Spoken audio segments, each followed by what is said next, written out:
is our presenter is Susan Long. She's been in the dive industry and a leader for almost 25 years and spent 21 of them as the CEO of DUI, or Diving Unlimited International. She now handles the sales and marketing for, okay, I'm gonna totally mess this name up, Rocio Del Mar and Quino El Guardian liveaboards in Mexico. But Susan has been was inducted in the Women's Hall of Fame in 2007. She's been on the DEMA Board of Directors, and since 2018 she's been one of the Board of Directors for the Women's Hall of Fame. And she definitely has a passion for diving, and she's currently still in San Diego, and she's an active part of our dive community. And I'm going to unmute Susan at this point in time, which she could have probably unmuted herself anytime. So unmute if you can. And I'd like to introduce Susan Long, our presenter today, and she's going to be presenting on growing up in the dive industry, and it should be an interesting ride. So Susan, I am leaving this up to you. Okay. Oh, hang on. I just muted you, Susan. Wait, you have to unmute. Men have been trying to mute me my whole life, so. Sorry about that. It's okay. I hit the wrong button when I was saying, make you live video full screen. So I got the floor then, is what you're telling me. You have the floor, it's all yours. Okay. So thank you first, Jack, so much for asking me to participate today. I was quite taken aback, actually, and I'm honored to be here. So thank you. And I see some faces that signed on. My friend Ivana, Paul, Sue's on there. My friend Valerie. So I see some people that I know, and that is so awesome.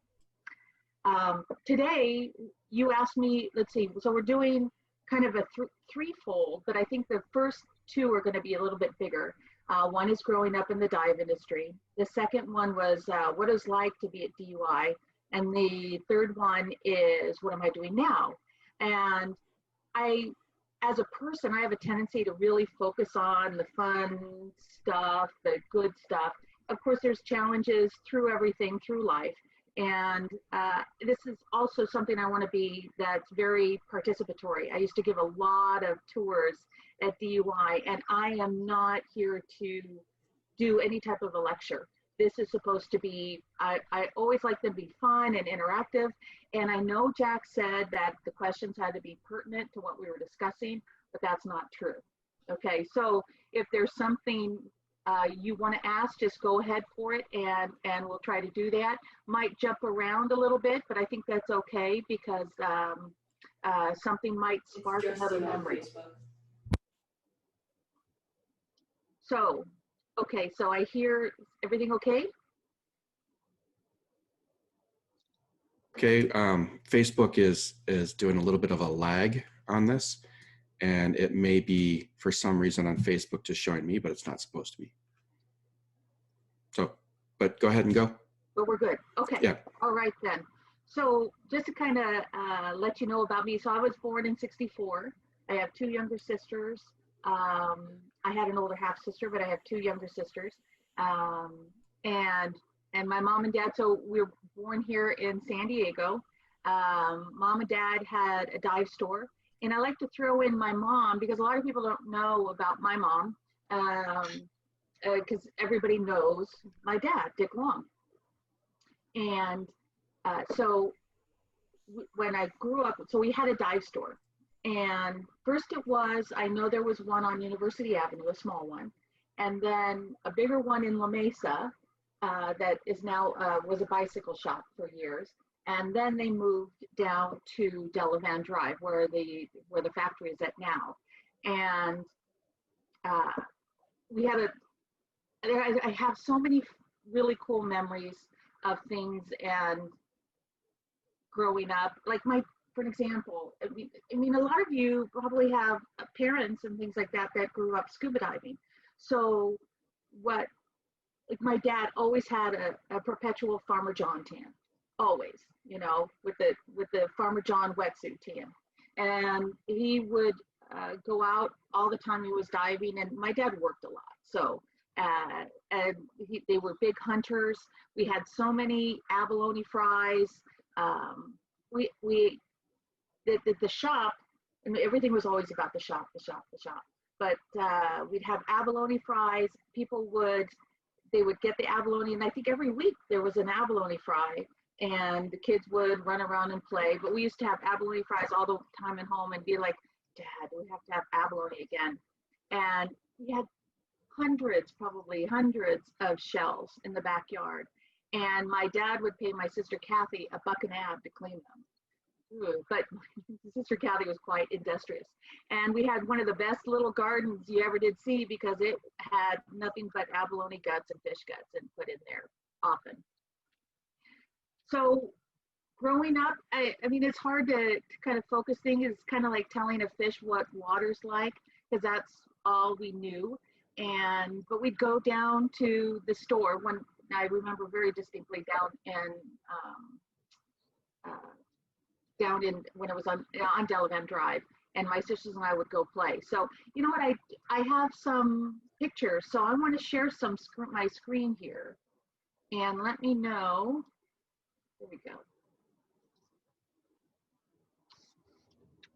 All right, so Jack, give me a thumbs up. Is it working? All right, super duper. So here's some these are fun pictures of my mom and dad. So you look at those lobsters that they had there. I mean, things were just different then. Of course, now if we see a lobster, all yay, run for it, go. But that's not, you know, that was just how things were back then. And my mom was a big time, she loved to spear fish. And so this is a couple pictures. So that my dad and my mom, Janice. And then, so growing up in the dive industry, my mom worked at the store. She worked making custom wetsuits and all of that stuff. So you probably think, so this is me in the store. This was in La Mesa, and you might think that this is my first wetsuit. So April 1966, so a year and a half or so, a little more than a year and a half.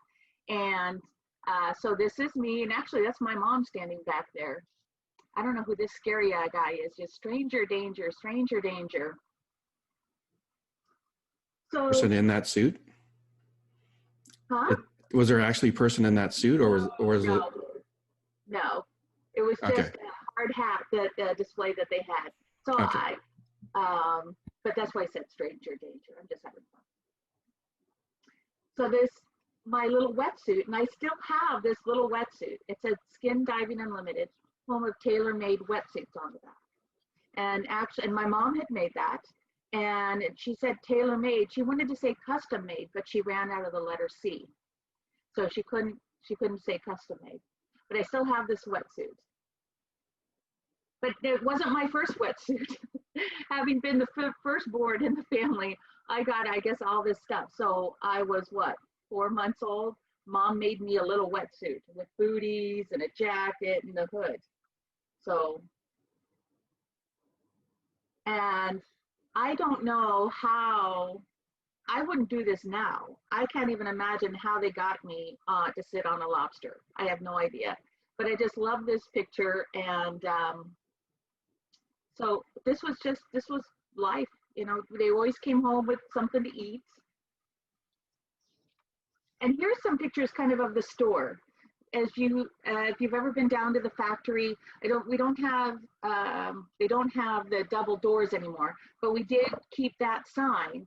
And this is kind of what the store looked like. It had so much stuff in it.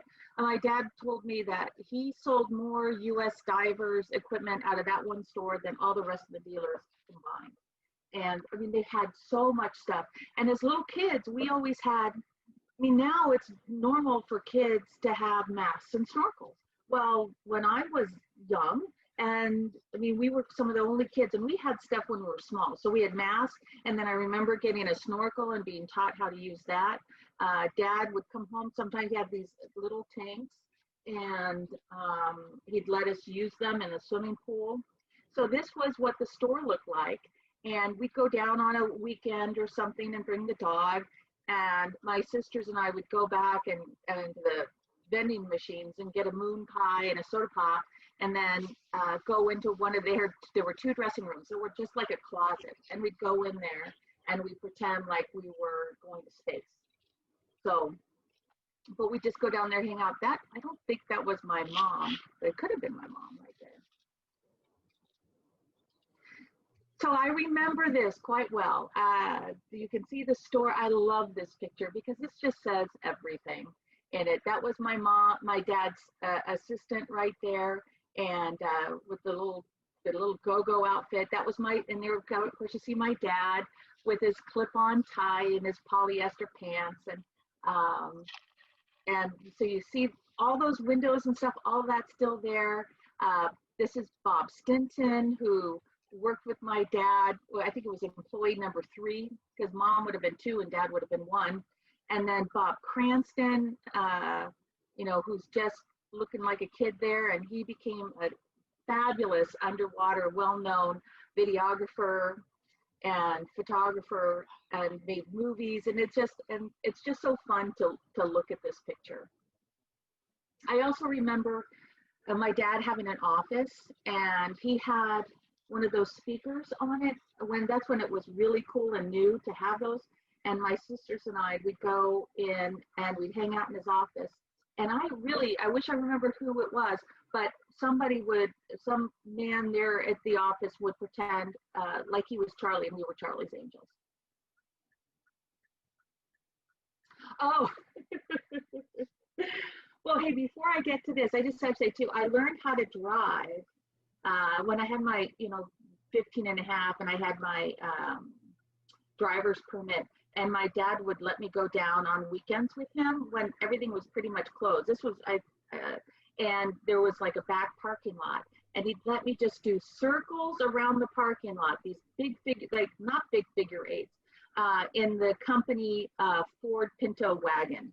And I would just, for an hour, and then he let me do that we had a Ford pickup truck, and I actually kind of mistook the brake for the gas for the brake, and kind of dinged in and nashed in one of the the tail lights. But anyway, so is that the area where the warehouse was and all the storage containers? All that area, and there weren't the fences, the outside fence like there is now. So it was a little bit wider, but he just let me go circles and circles and circles, Now, this is kind of a cool photo. You can see this. This is the hot water girl. This kind of shows how things were a little different back then.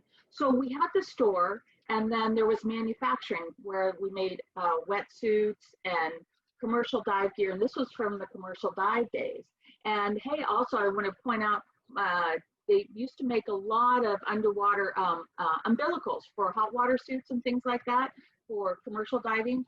And because Dad bought so much hose from Goodyear, we got to go up in the Goodyear blimp twice, which was very cool. And it was a lot noisier than you would think it would be. So during the commercial dive days, so marketing, you were a marketing person, right, Jack? What do you think of this marketing ad here? Yeah, times have definitely changed. So the hot water girl here, it's just so fun to look at this. And mom and dad would go to the ADC show, and they'd have, hospitality rooms, and mom would come back telling us stories about that stuff. And so I also like this old picture of when the astronauts would go into space, and then they'd come back down, and the divers that would take them and help them out of their capsules, they were always wearing Diving Unlimited wetsuits. So that was always Didn't know cool. that. That's So that was always cool. Oh, and growing up in the dive industry too, another thing that I think about, like my dad had the coolest, he made this Creature of the Black Lagoon costume. not just a head, and a whole costume. Because imagine the things you can do with rubber, because they had all this neoprene. So they made all these scales, and he had the best Creature of the Black Lagoon costume. Also, too, when we were kids, so my dad had to buy a tank. He had a test tank because they used to test commercial dive gear. In the back was this big red tank. I don't know, 12 feet deep, something like that, and it was round. Then he wanted to he purchased another tank, which was even cooler because we were kids and we saw this, and it was glass in the front. I don't even know where he got it, but it was whole glass in the front, and I think it was 7 feet deep, but it was glass, and it had doors that opened up, and it was in the parking lot. And in the summertime, he'd let us go down and swim in that one. He'd let us go in the red one, but we didn't want to go in the red one because the red one was all gross on the bottom. But this one had glass, and it was so cool. But when he bought it, I guess he had to buy this blue bus to go with it. I don't think it was blue at the time, but somehow, and then we had this big blue bus thing that became a camper. So, but as I said before, it's like trying to tell a fish what is water. That's just what it was like. And things got tough sometimes. I mean, when I was probably about 14, things got hard. I remember 14 or 15, my mom and dad thought that something happened and they got in $100 million in debt. And they came home and they said, we've lost everything. We've lost the house, the business, everything. And somehow they pulled it off and they were able to save the company. And they were able to save the house and all that. And they worked their heinies off to make sure that happened. And actually, hindsight being 2020, probably some of those struggles cost them their marriage. So, there's good and bad in everything. But I have some of those wonderful memories about growing up in the dive industry. Did anybody ask any questions or about that? Because I know I've kind of skimmed along some things. No, not yet. But so during that hard time, was that during the hot water suit era? Because you said you would have been what, 15? You said so it's like mid 70s, right? Yeah. So I was trying to think too. I remember we were trying to help out at home, and Dad brought home some hot water gloves, and my sisters and I, we would glue hot water gloves in the garage. Those were the ones that had like big fingers, and so those were a little bit easier, like sexy ladies wearing here. So we would help try to glue some of those things in the garage and help out where we could, So everybody doing more than one job, literally. Oh yeah, it happened at an early age. And then when I started working at the company when I got out of sophomore year in high school. So the next day I went to go to work at the company. And my first job there was sewing. And I made one of the first 400-gram thin slate out jumpsuits. And it was actually for the military. So I was sewing, and I'd help sew these polar bear packs that we would make. And these polar bear packs, it was kind of interesting. It was to go inside a diving bell. And if for any reason, I think the diving bell got separated from the surface, that the divers who would be able to survive. And so they would pack a sleeping bag and a parka and boots and piddle packs, which we just thought was the most hilarious thing in the whole world.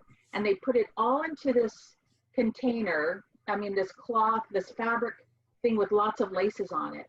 And they'd lace it up, so they'd stuff it full. And then 2 people would be on either side of it with like a wooden dowel, and they'd pull it apart. And then somebody in the middle would be hitting it with a baseball bat to compact it as small and as tight as it possibly could be. So I remember those, when people would be making those. So I actually helped make some of the outsides of those things and sew. And then after that, So I was in sewing for a few months, a couple, um, So yes, so I was helping to sew. so I have a question Yeah. on, so when you started working there, um, are there still people working at DUI today? Well, besides your dad, that are working at DUI when you first started? Well, the main one I would say would be Bob Stinton, of course. Okay. Because Bob Stinton, I mean, he's not there anymore, but he was there up until after I left. So I've known Bob Stinton my whole life, Well, pretty much. the other one is maybe Dion. Dion, oh my gosh, yes, no, I was gonna say that too. Dion, and then Pam. I remember when I was 16 or 17. I remember them coming over to the house, and oh yeah, I've known Dion a long time. I mean, and that jumps me into kind of the next segment too. Um, uh, we'll get there. Okay, so we'll get there in just a minute. But like, so I sewed, and then I glued. I was gluing wetsuits, and that's when we used to make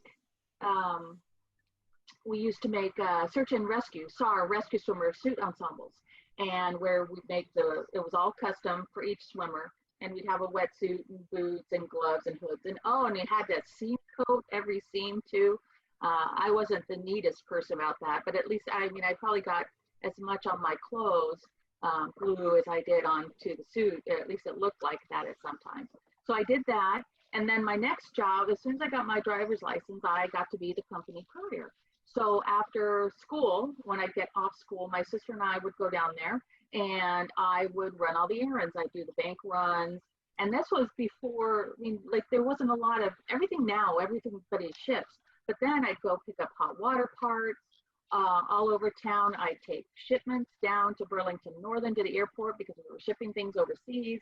And I got to go on, I would deliver and pick up on all the military bases. So I went to SubDev, NOSC, Miramar, North Island, all of them. And I got to walk on ships.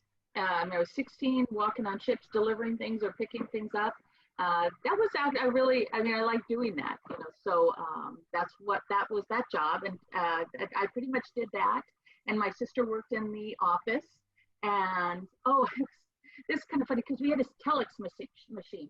So this was way before faxes and all that. They had a telex machine, and you had to type everything in lowercase, uppercase numbers. It was quite intricate. All these big keys.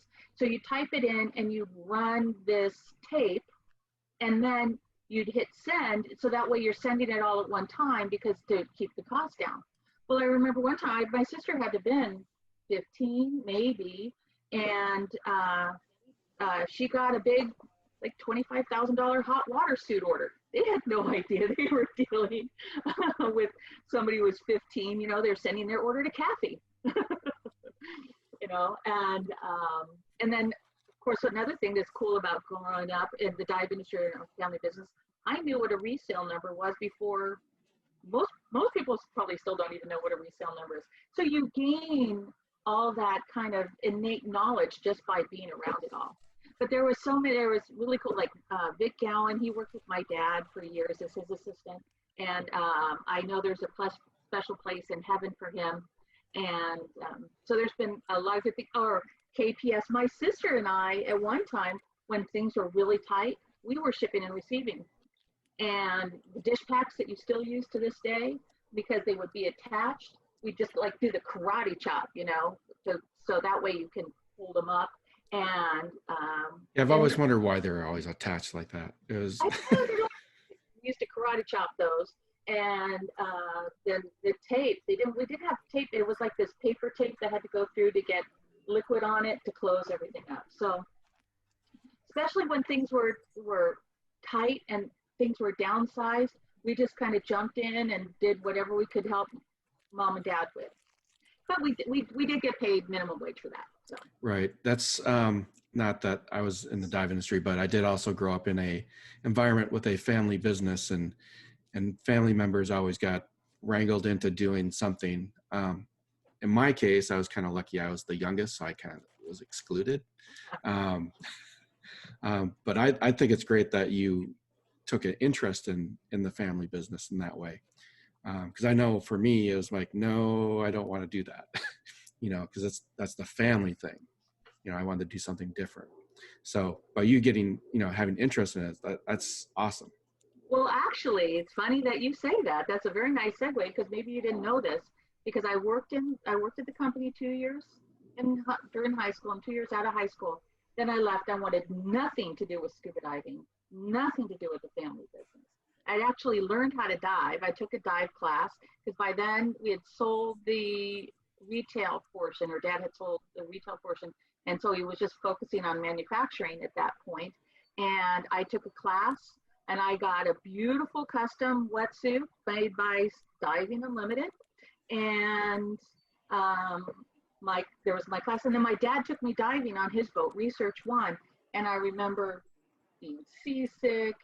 We swam, it was dark and it was cold, and we didn't find even one fish, and we got caught in the kelp and had to come up far away from the boat. And I remember, just let me die here, that kind of a thing. So anyway, I left the company at that time. And so I was, 20, 21 or something.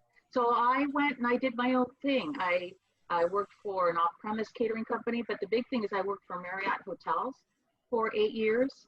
And started as a catering secretary and left 8 years later as a director of catering.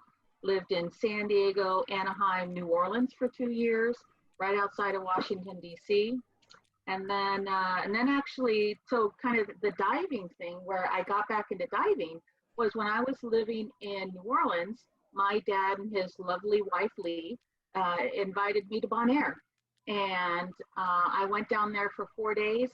Went diving for the first time since then, and I had a ball. I remember my dad. I said, "Hey, Dad, can we do the Helma hooker?" He's all like, "You want to do the Helma hooker?" And I go, and Sidey's going, "Yay!" So we did that, and I said, "Next year, Dad, you just tell me where you're going to go, and I will meet you there." And actually, I was living in Washington D.C. at that time, and they picked Roatan, Honduras. And I met them there for a week, had a blast. And then actually, when I worked at Marriott, it was a great company for promoting and moving and learning. If that's what you want to do, it's a really great company for that. You work really, really hard. And at that time, I was kind of moving. I was working for the next promotion or the next relocation. And I decided I'm going to go move. And I went down, I sold or gave away everything I owned. And I went down to Roatan, Honduras. And I ran a little resort down there called Half Moon Bay Cabins for a little over a year. So I did that, thinking I'd be staying there. But then, you're living in a third world country. They treat women a lot differently there. Hello. So I ended up coming back, and I started work. Dad let me come back and start working for him temporarily. And Hello. hi. Oops, we got somebody who's chit-chatting. I don't know where that's coming from. You're good. Have a good day.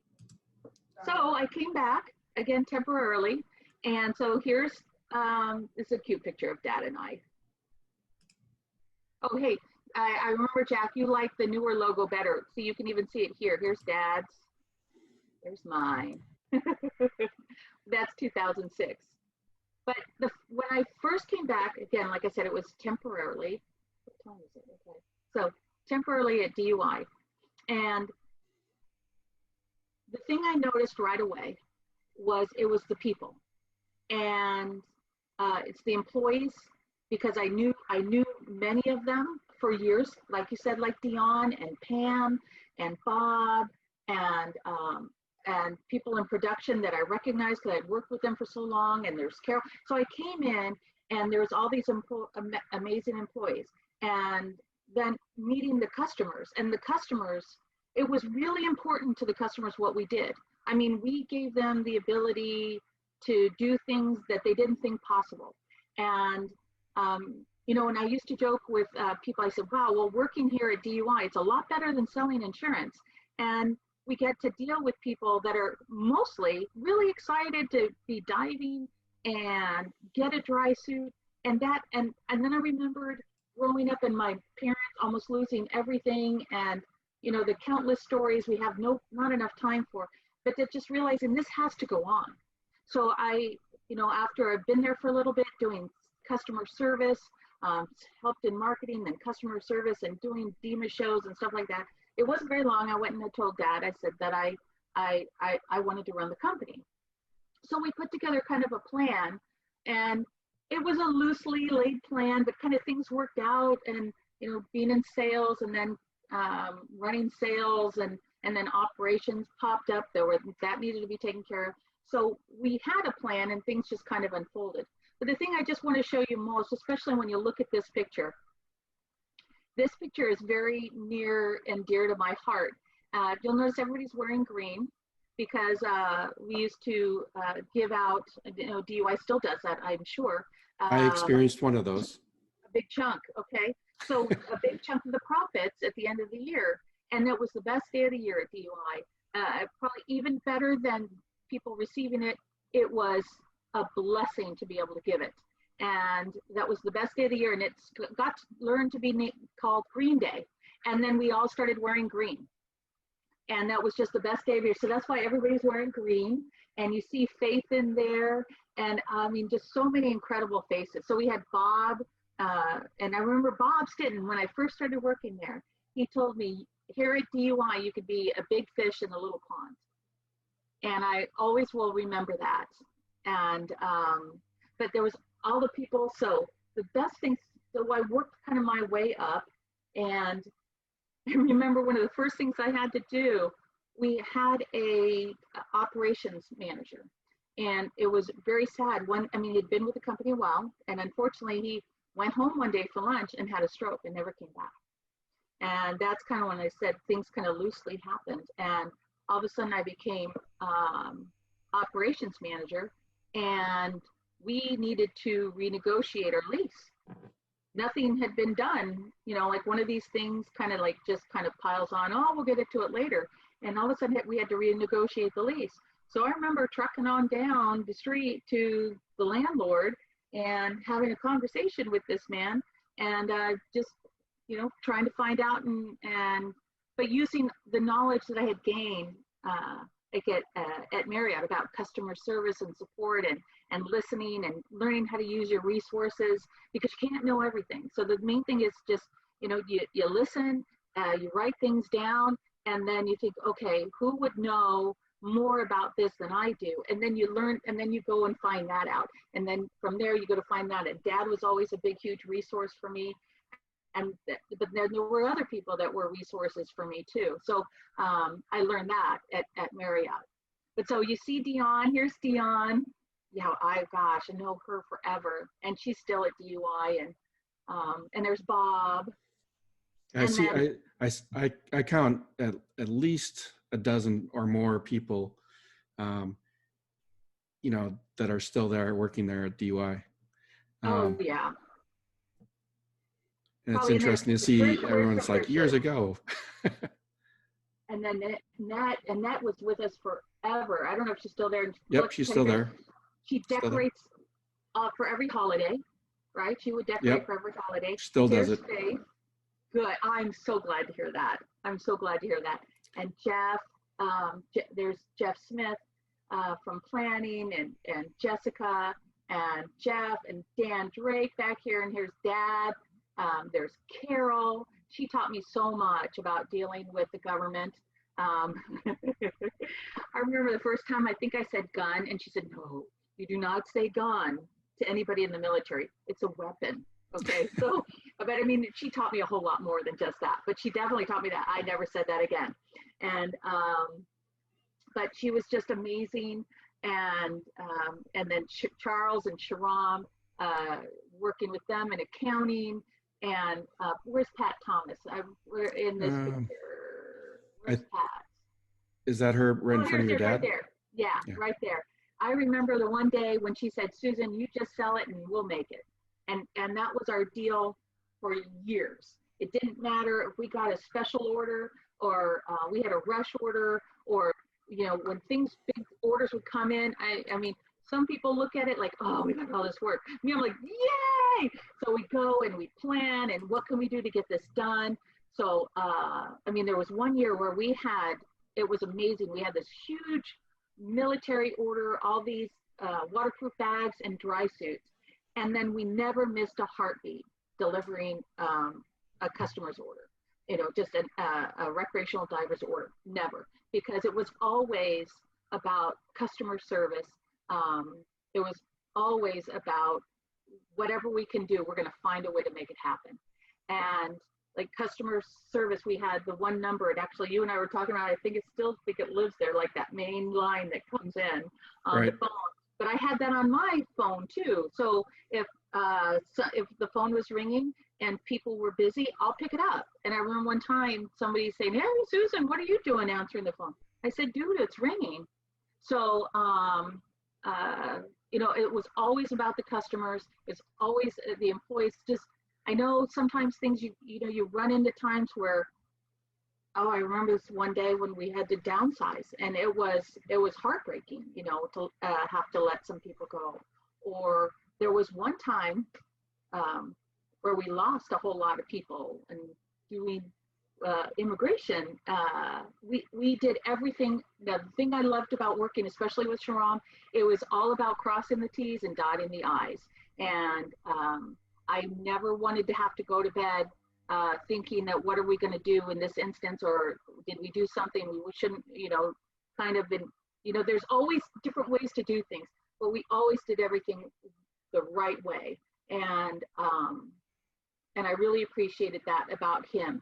There was one time when we had immigration come in, and we had all of the right paperwork. Everything was, you know, on everybody, and the people had been with us for years, and we had everything documented.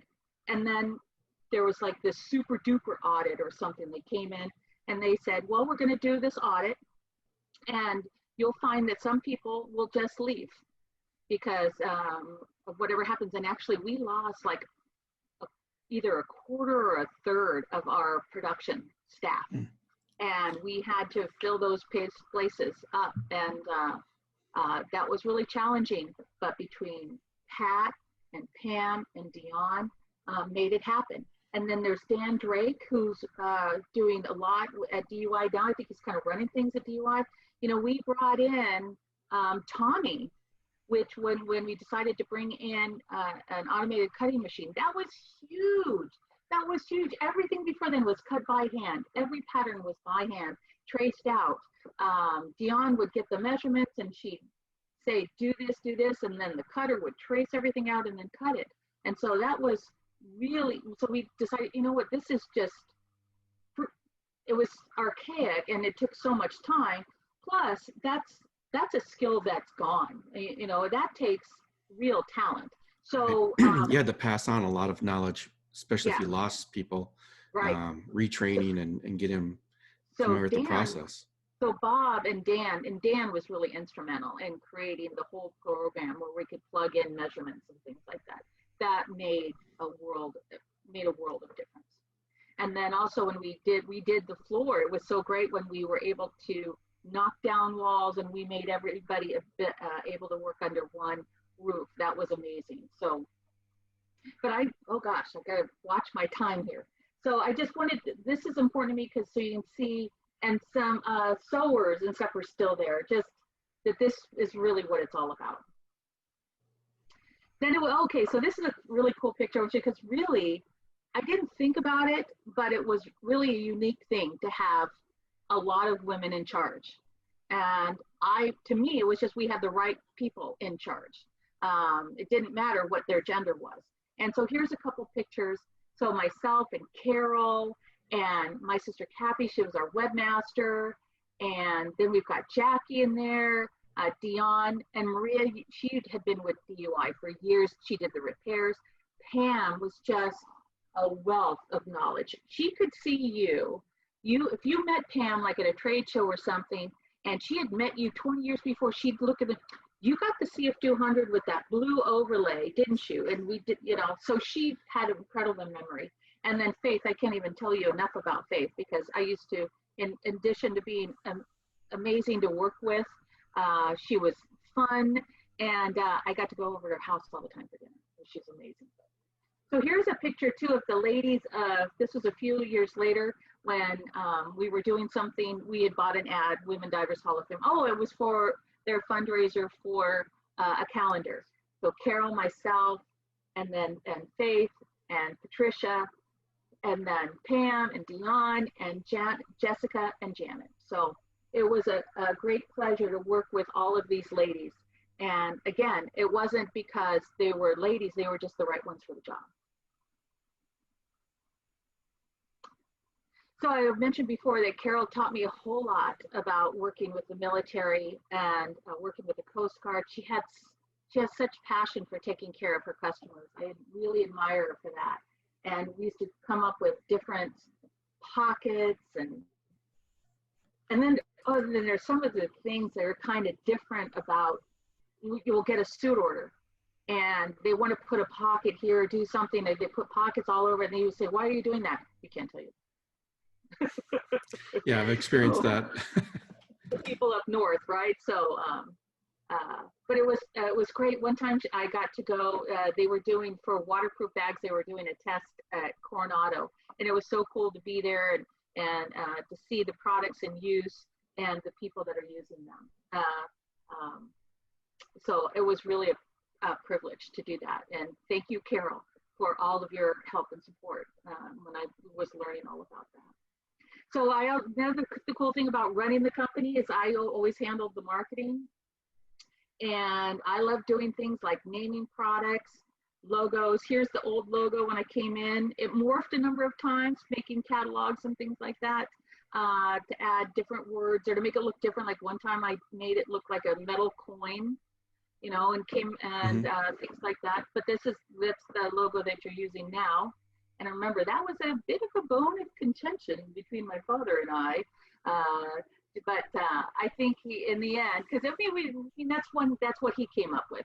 So came up with that. I said, yeah, but Dad, the DUI is bigger. Look, it's bigger. Yeah, it has a nice look with the waves. It's something that we can, from a marketing standpoint, use the waves. People start recognizing the waves, you know, the way in which they're laid out. We always wanted it to kind of be like it's iconic. Nike swoosh. Yes. You know, I know it's kind of big to compare to that, but that's kind of the idea. Why reinvent the wheel? Do you see something working for someone else? Hey, let's give it a try. So one cool thing my dad did come up with was the DUI owners group, dogs, like Harley Davidson and hogs. And so I got tasked coming up with a logo. So this was one of the logos we came up with, which was always a lot of fun. Okay, so one of the things I got to do too, I always coordinated the DEMA show, and that was always a highlight of the year, because that's when we go, and not only do we meet with all of our dealers, but it was a pleasure. We really focused on meeting the end users. A lot of companies, you know, big dive companies, they only want to talk to their dealers. No, we love talking to everybody. We want to talk to you about how awesome our suits are. We want to get you in a suit, what kind, and all that. But so I used to coordinate the show all the time. And one of the cool things was I always got to pick the shirts. And one year I made everybody wear sangria. So we went to red last year. We actually brought that back. Oh, okay. So this was actually a lot pinker. Oh, okay. You know, and I just so want to even throw brighter. this into, whenever we always did the group shot after the last day. I always had to round everybody up. There's those, oh, we're tired, but I tried to get everybody up. But I want to tell you right now, Bob Stent never sees this. Bob always made sure and sat next to me when we did a group shot, always. So another cool thing, how I loved making things. Working at DUI, I loved making things. I think I liked that I got to do so many, but coming up with ideas, coming up with suit designs, or what can we do? Sometimes it was, what can you do that's small that could make a big impact, right? And so that's where some of the overlays came from, the limited editions, in which you were joking. They're not limited, but it sounded good at the time. But the whole idea is to bring in some other patterns, because the suits, I mean, you don't want to add more seams, because more seams mean more problems, potential problems. So what can you do to a suit to kind of customize it and make it more personable? So we came up with some of the limited edition designs. So that was kind of an idea, and the fact that we could get people working together on it. And then one day I come in, because I'm looking and people are wearing jackets with the U.S. flag on them and stuff like that. I'm like, hey, why can't we make a suit like that? So then Bob and Dan, of course, they humored me and started working on the Team America design. So it wasn't Cap, it was Team America. So you'll see they've got the lines going different ways. So Bob was working on the different overlays. So I mean, and Dan, and that's Jeff. Jeff, he's no longer with us, but he was material planning, and he was so good at what he did. Just amazing planning and scheduling. Yeah, we don't have the red and white stripes anymore. So that part's limited. That was actually limited. That was limited. So another thing I liked about running DUI, I go to the boat show every year in Germany, and that's a 9-day show. And I remember when I first started going, I was really I was humbled. I'd go and to the show like normal Susan. And then when I came back, I was almost hard to get my head in the airplane, because I got such an ego boost while I was there, because I'd go and I'd introduce myself. Hi, I'm Susan Long from DUI, you know, just like I would do with anybody. They go, yes, I know. But it was so fun working with the dealers from Europe, and because I would just bring me to Europe, and they just have different ways of doing things. But it was fun to be able to engage with people and have fun with them.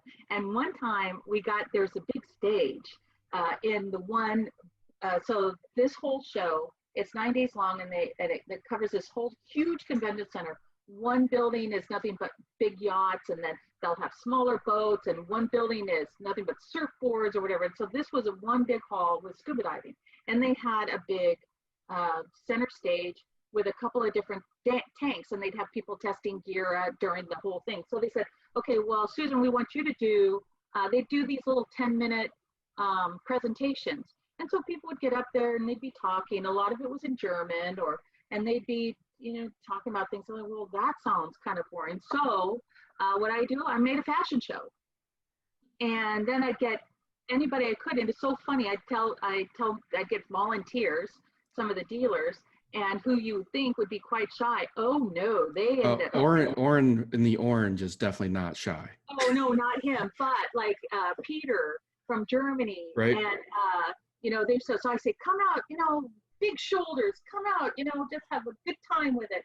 And I had a ball, of course, being on this stage and making a backdrop, and I got to introduce everybody. And yeah, Oren would come out sometimes and roll across the stage. And so that was, you know, just doing fun things like that. You get all nervous, and you get out there and just, because trying to do something, you know, like everybody else, but it wouldn't really work. So you might as well go the exact opposite. And I remember somebody coming up to me, Susan, you're a rock star. Because I'd come like really loud, like, well, if you know me, loud. And everybody else is just kind of, you know, European quiet. So that was I like that. Although the show was exhausting.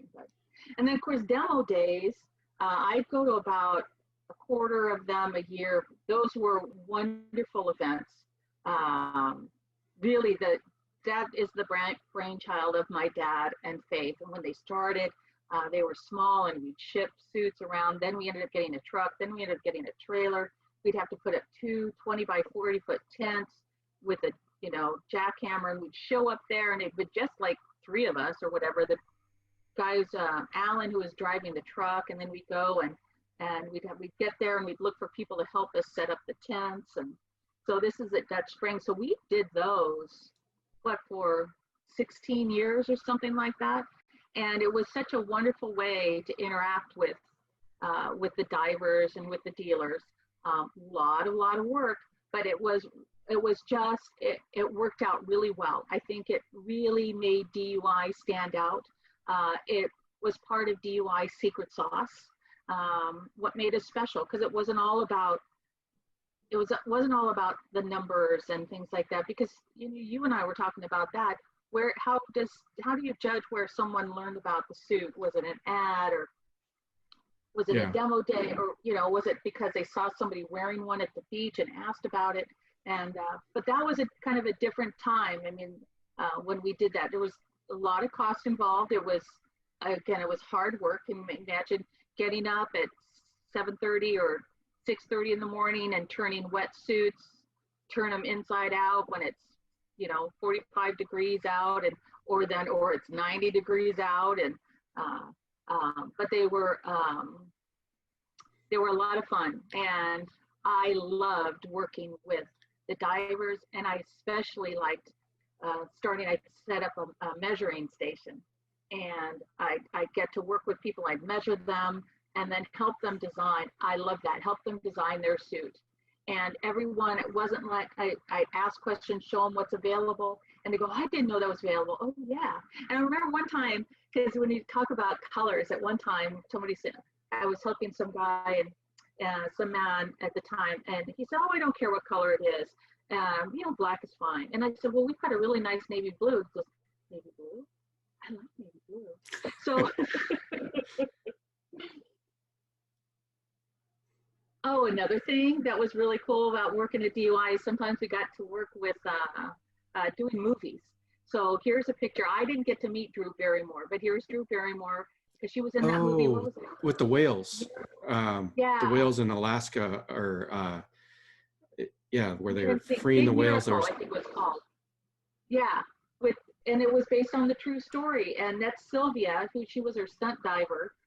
So they worked together. But it was really cool. And then what was neat too about that is we were trying to make it as time relatable as possible. So like other people at DUI, probably Pam and Dion, went looking for old patches. So we didn't put a new patch on a suit for the era. So it looks like. Okay, so I was wondering about that, because I looked at the suit and I went, wow, she's diving like an old TLS.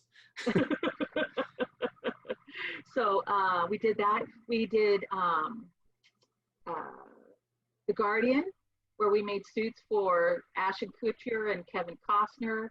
Those suits, they use them throughout the whole movie. Unfortunately, we don't put patches on them because the government, they don't want that. But we had a really cool producer, or the costume person that we were dealing with. And about midway through the movie, there's this big scene with Ashton Kutcher and Kevin Costner, and they're in a locker room, and there's a DUI dry suit bag on awesome. Their locker. So that was really cool. And then, one time Pam and I, this was before that, there's a movie called The Italian Job, and we got to put Mark Wahlberg in a dry suit. So we got to go up onto Paramount Studios and put Mark Wahlberg in a dry suit, and he was just small, and we took 2 inches out of his leg. Secrets. I've met so many really cool people because of just in the role. One time after a demo day, or I got Matt Johnston here, who's a quadriplegic. He reached out to me, and he was asking about dive gear. He'd always dreamed about scuba diving. And I kind of thought at the time, there's only so much I could do, but I can be a good pen pal. And so we became friends. And then through that, ended up, he became the first ventilator-dependent person to ever scuba dive. And that was a privilege but I've met, just because of that, then I got to meet so many people like John Chatterton. So he got involved in the project too. But it wasn't a project. I mean, we were just trying to help somebody. I mean, in the beginning, he wanted to go to a demo day, and he couldn't go. No, he did a couple of years later. But so we sent him a dry suit to try on, just to try on and wheel around his house in, right? What harm is that? And then through that, he ended up becoming, I said, hey, Matt, this is your dream. So reach out, and you got to make your dream happen. And he did. He really did. So if you'll see here in the suit, we just put a patch through there, and people like Dion and Pam, they're the ones that came up with that, not me. So where the ventilator can pass through. Wow. And here's another thing, Sarah. Here's Oren and I, and actually, so GUI style diving is extreme. That was our biggest customer base. It's big in the U.S., but especially big in Europe. And we were contacted by our distributor there about this man who wanted to learn how to dive. He wanted it, and he wanted a dry suit, but of course there were some limitations to it. And I said, hey, you know what? If anybody could do it, we could do it. So we had actually mocked up a suit without sealing it. We got his measurements, and with Pam and Dion working on it, and Dan Drake. So we came up with the design, sent it over, had him try it on, and then let us know what needed to be changed. And then we did it. Then we sent it back, and then we were able to make him a suit so he could dive like a GUI diver. And some of those things, what special things, and sometimes we'd make things for kids who, you know, had stints or whatever, and they wanted to be able to dive. And some people we could help, some people we couldn't help, but the people that we could help, it made all the difference in the world. And our crew of people really liked working on some of those special projects. I mean, they were doing something, and you know, they were always doing something important, but it was even more so. So designing things like we came up to our 50th anniversary. It was our golden anniversary. So we got to, you know, come up with let's make a gold patch, right? So, and then what was really fun about that is people were like, well, I want a gold patch. Well, you'll have to buy another suit, won't you? Jessica wanted one. So this is Jessica from sales, and we are really great friends to this day. She helps, so she has Sunshine Mermaid. So. Oh, and then that was a really cool thing, and I really was proud of that. Had I stayed at DUI, I really wanted to find a way to make it our dry suit app. So the My Dry Suit app, so we took all the overlays, you could design your suit, different kinds of boots, pockets. Of course, a pocket on a suit, it's a black blob on a black suit, but it was still fun to do. And then, and I know that face doesn't look exactly like it should, but we were trying, and things were a little, I'm trying to think when we came out with that, like 10 years ago or something. But the idea was to be able to get people through the whole process. When you can picture yourself in a suit, you know, it's kind of just through the whole sales process. And I really enjoyed working on that. That was a fun project. Very, very, very detailed project. Yeah, we have a version of that like that today now, right? on the website. Yeah, I need to check that out. Do you have the leopard print still? The limited edition leopard print we still have. And I heard you have a big, huge bolt of zebra. Yes, just ordered the limited edition again. I got to be on the local TV show showing the hot water suits and the waterproof bags. So that was really fun. I got to be on a deep sea detective show. I remember this was a long time ago. I think I first started running the company. And I was CEO of the company for 13 years. And I remember they called and they said, hey, we want you to be on Deep Sea Detectives. And I said, well, you know, my dad's really the leader coming out with the dry suits and stuff like that. Maybe he'd be better. He said, no, we really like your dad, but we want you. And because they were doing something with women divers and all that. And so that was really fun. Getting, you know, they're telling me how to move my light underwater and stuff. So, I remember this was the first time I ever saw a giant black sea bass, and I got my picture taken with one. Boy, my dad did not like that.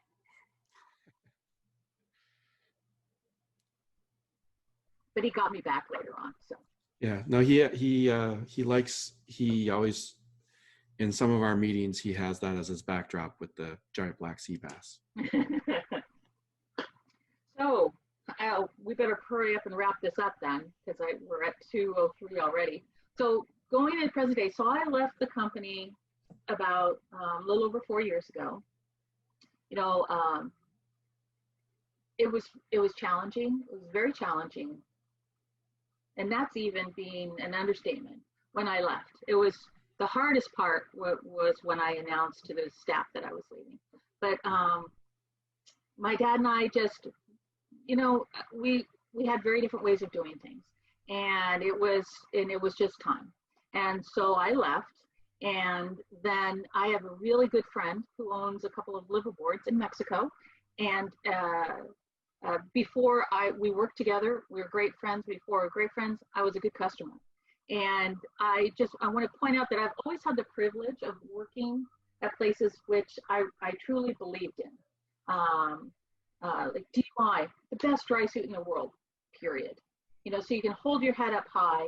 Marriott was a great company to work for. And now that I'm doing this, I mean, I was a good customer because I remember, and I had been on a few other liveaboards, but I remember the first time I was on this liveaboard, and as the boat was coming back to, the skiff was coming back to the boat, we were diving the Socorro, like the engineer and the captain were back there to offload the tanks. Everybody was working together. When you had dinner, the dive masters were downstairs asking you what do you wanted to drink, if you want a glass of wine or whatever it was.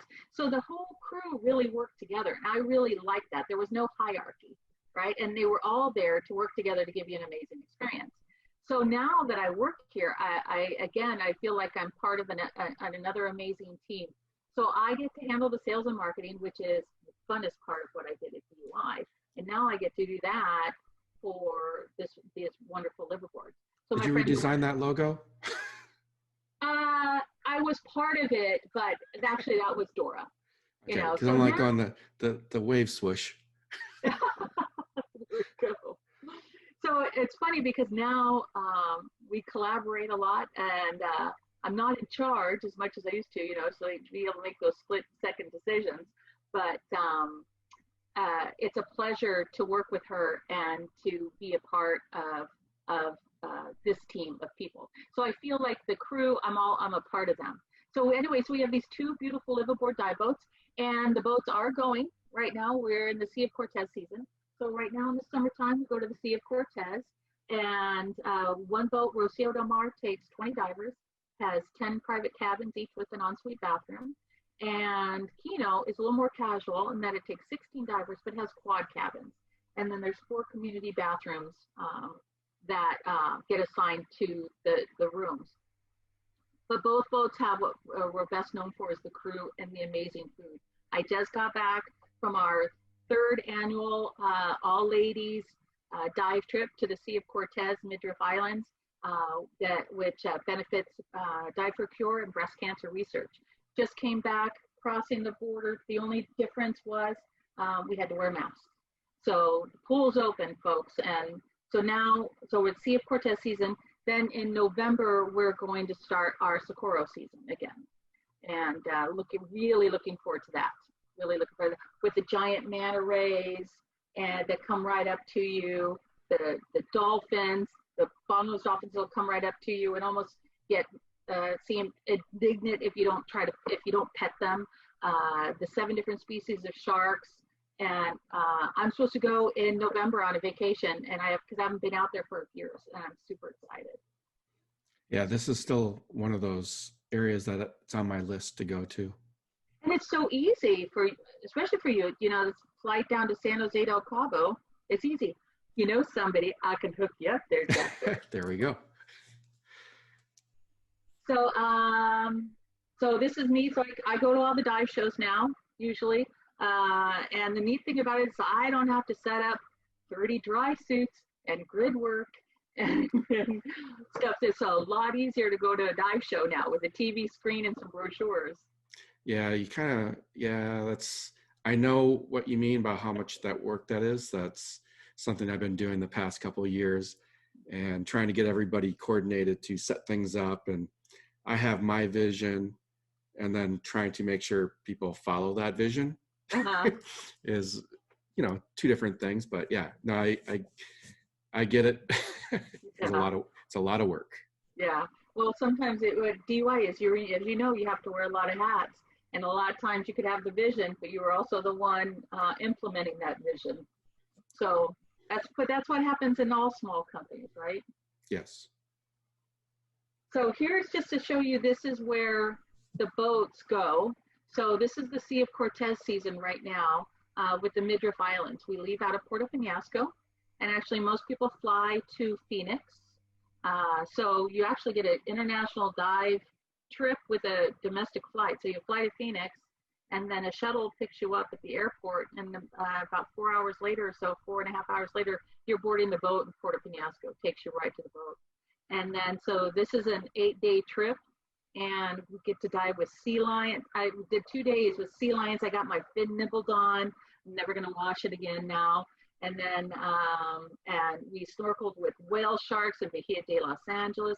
Saw some huge turtles, millions of fish, eels and octopus, little blennies, nudibranchs, and you're just out there in the middle of nowhere. And it's just fantastic. So that's that. And then in September, we will start our Explore Baja trips that do 700 miles that go the entire length of Baja. So it's one way, and those are 13-day trips. And so you get everything, you see everything up north. Oh, hey, I forgot to mention too, on this last trip, we got to follow a big pair of fin whales for at least an hour and a half. So that was a ton of fun. Then, okay, so then well, they've got the Explore Baja trip, that's one way, and that's a fabulous trip. Then in November through the end of May, we start our Socorro season, and you fly into San Jose del Cabo, and it's 250 miles offshore. And there's 3, we visit Socorro, San Benedicto, and Roca Partida out there. So here's the beautiful boats. And actually, it's kind of fun. So, you know, you did Rocio del Mar perfect, where the boats get their name from. Dora's daughter's named Rocio. So that's where that boat name comes from. And then Quino El Guardian. Quino is her first grandson's name is Joaquin, and they call him Quino. And where the Guardian comes from is about half of the trips we do on that boat are citizen science-based, where we'll have a scientist on there. Coming up in November, we have Dr. Denny Ramirez, and she's known as the whale shark queen. And she is going to be attempting to ultrasound pregnant manta rays and whale sharks. And so they'll do presentations, get the guests involved in the research, and so that's where the El Guardian name comes from. So just like I had that beautiful picture of all the people at DUI, this is my, we're actually trying to put everything with the 2 boats under Mexico liveaboards. So this is my Mexico liveaboards family. And I will do everything I can to help support these guys and get people on the boat. I'll take care of the customers just like I did with DUI. Let's match you up, get you the trip that you want, and what can I do to help you, and all of that. Is that Janet? Yeah, Janet's working Okay. with us. She's our guest paperwork now. You know, the documents that you need prior to boarding. So it is fantastic to be working with Janet. Okay. Janet used to work at DUI also. Yep. So I'm thrilled to be working with her again. And this was just a picture taken off of Quino when we just got back from our all-ladies trip for Dive for a Cure. And it was so much fun. And then here's me, because you know, I got to get pink stuff for Dive for a Cure. And it's just to show, you know, you got to be who you are and have a good time. Do what you can to have a good time. And this is a picture taken from me in my beautiful 30-30 dry suit. Oh, I forgot to post a picture of my dog and I, Fiji. I remember years ago when I was at DUI. So normally this suit design doesn't have pink piping. And Pam made a matching jacket for Fiji. She loved Fiji. They're my black lab mix that come to work with me. Then she made a matching jacket out of the skulls for Fiji and put pink piping on it. And so since we wanted the suit to match, the dog and my suit to match, she found a way. It was impossible before, but she found a way to add pink piping, not because the dog could match me, so I could match the dog. That's awesome. By the way, we actually do make dog jackets again, officially. That's really cool. That's cool. People love their dogs. So that's something someone can order now, is they can get a dog jacket to match. Sweet. So that's pretty much where I was going to leave it off at. So Okay, so can you switch off from sharing your screen? I can. So, Okay. and I'm going to do this. So thank you for presenting today. That was awesome. It definitely gave me a little more insight of where I work.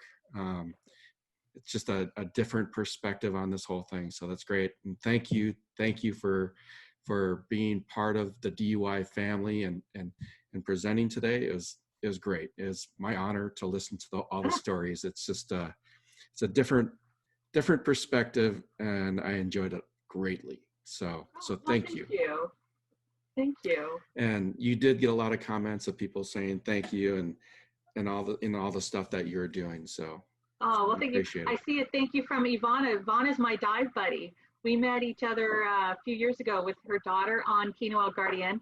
We had a trip with kids. Well, they were doing a citizen science thing, and Ivana and I became great dive buddies. So hi, it's so good to see her. Yeah. So that's what we have for this month. So thank you everyone for coming out. Again, we will have another episode of Deep Dive with DUI next month on the first Thursday at 1 p.m. Next month, hopefully everything goes as planned. It will be Dan Wright. He'll be presenting on the Tilly Foster Mine and the Androdoria. Awesome. So expect some incredible photos and some interesting tech diving rigs and just seeing what's going on with the projects he's working on. So again, I'd like to thank everyone for coming out.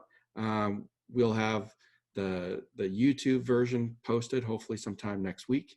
Otherwise, you have the Facebook version to rewatch again right away. So thanks for coming out, everyone, and we'll see you next month. Bye. Thanks, Jack. Yep, you're welcome. Thank you. Say hi to everybody at the office for me. I will. Okay.